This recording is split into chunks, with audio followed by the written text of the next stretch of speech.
Already इस पे video बना रखा है कि सेल क्या होता है, इसके हैं सेल डिवीजन और सेल साइकिल के बारे में।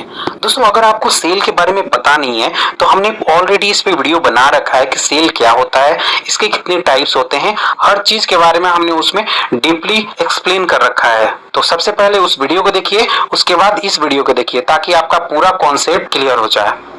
तो चलिए दोस्तों वीडियो लेक्चर को स्टार्ट करते हैं।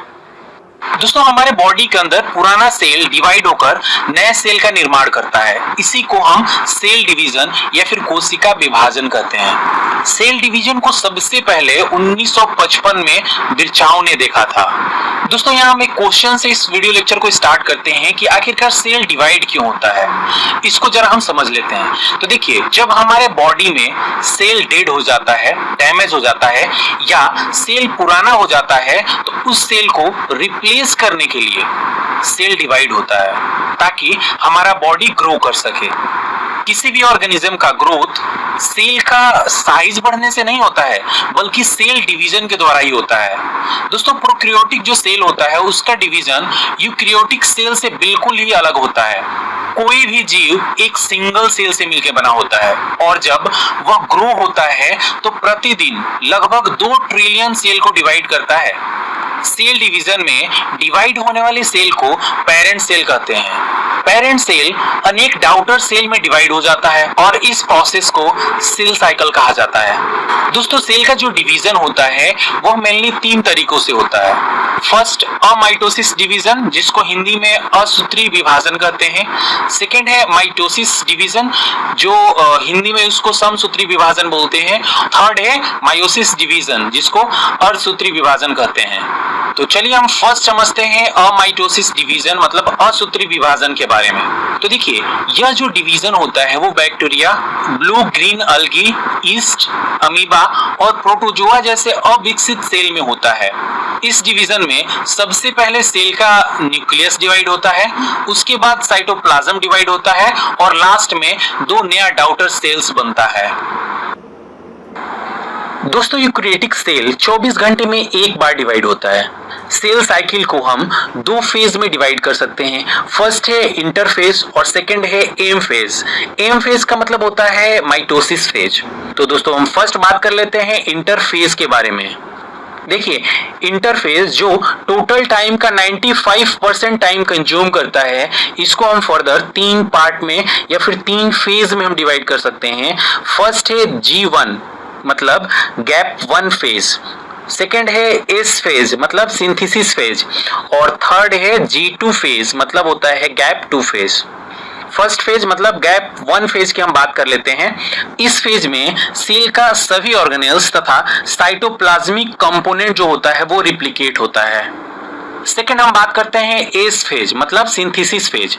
तो देखिए, इस फेज में डीएनए न्यूक्लियस में रिप्लिकेट होता है तथा सेंट्रियोल साइटोप्लाज्म में रिप्लिकेट होता है।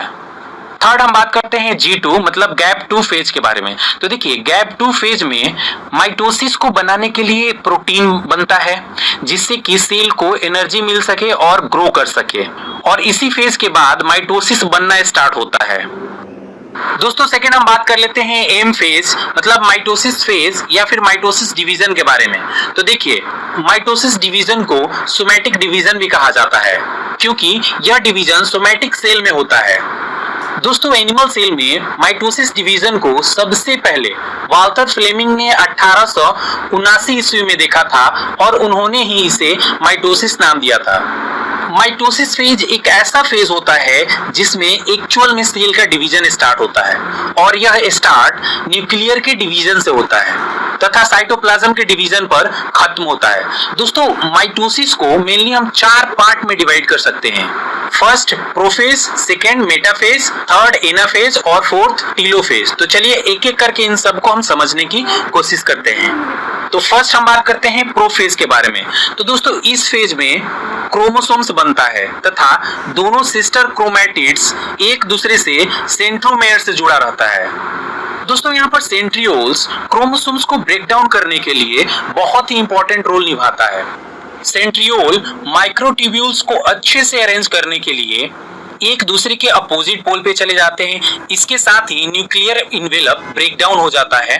प्रोफेज के अंत में क्रोमोसोम्स प्रोटीन के द्वारा उसके सेंटरमेयर में अटैच हो जाता है, जिसे काइनेटोकोर्स कहते हैं। उसके बाद क्रोमोसोम सेल की इक्वेटर की तरफ मूव करता है। अब सेकेंड बात आता है मेटाफेज की। प्रोफेज के बाद मेटाफेज आता है। मेटाफेज में जितने भी सेल की क्रोमोसोम्स होते हैं वो सारे के सारे सेंटर में एक सीधी लाइन में आ जाते हैं, जिसे मेटाप्लेट्स कहते हैं। मेटाफेज के बाद एनाफेज आता है। एनाफेज में प्रोटीन जो सिस्टर क्रोमैटिड्स को होल्ड किया होता है वह टूट जाता है तथा क्रोमोसोम्स दो भागों में बढ़ जाता है, और क्रोमोसोम्स जैसा ही दो पार्ट में फ्री होता है, फ्री क्रोमोसोम्स को काइनेटोकोर्स दो अपोजिट पोल की ओर खींच लेते हैं। एनाफेज के बाद आता है टीलोफेज।